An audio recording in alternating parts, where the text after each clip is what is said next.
Good day, ladies and gentlemen. Pastor James Reese, Heaven's Light Ministries Outreach. I hope you're having a great day. It's raining a bit here, that liquid sunshine coming down. So please remember, when rain hits the road, it causes the oils that are in the road when it's been dried to come to the surface. And the road gets a little more slippery. That coefficient of friction lessens. And if you go to apply brakes too fast, you'll find that car going into a skid. Don't hit the brakes hard. Stay off the brakes unless you need to. Watch your accelerations not too rapidly. Now listen, 2 Peter chapter 2 and 3. I'm looking over here now at what Peter was talking about. Man, he's making some valid points about people. He says, they spout off with their grandiose, impressive nonsense, consumed with the lust of the flesh. They lure back into sin those who recently escaped from their error. You know what that means? They lure back the very people who recently came to Jesus, but they got lured back into sin.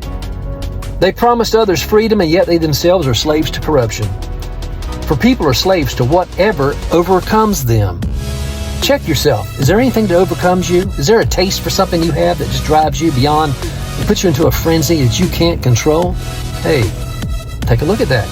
Those who escape the corrupting forces of this world system through the experience of knowing about the Lord and Savior, Jesus the Messiah, and then go back into the entanglement with them and are defeated by them, become worse off than before. Man, you know what? That's a very strong statement. They become worse off than they were to start with. It would have been much better for them to never have experienced the way of righteousness than to know it and then turn away from the sacred obligation that was given to them. They become illustrations of the true proverb. You know what that is? A dog will return to its own vomit, and a washed pig to its rolling in the mud. Above all, you must understand that in the last days, mockers will multiply, chasing after their evil desires, and they will say, "So what about the promise of his coming?" Man, you better get away from people like that. If you hear anybody making statements like that, put some distance between you and them. So dear friends, don't let this one thing escape your notice. A single day counts like 1,000 years to the Lord, and 1,000 years counts as one day.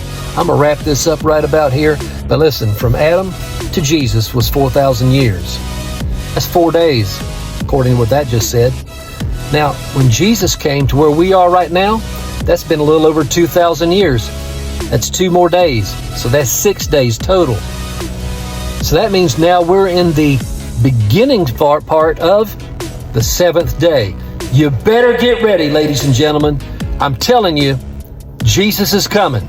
Mark my word. I'm just a simple preacher. I'm a pastor. I'm a cop. But I'm here to tell you, better get ready. Jesus is coming. You have a great evening. And until I see you again, this is Pastor Jim. We've got your heart, best interest, and we're praying for you, and I pray that you're praying for us. Thank you for following Heaven's Light Ministries here on YouTube. Continue to subscribe, please, and tell your other friends about us. Send us your prayer request and the likes. Take care. Till I see you again, Pastor Jim.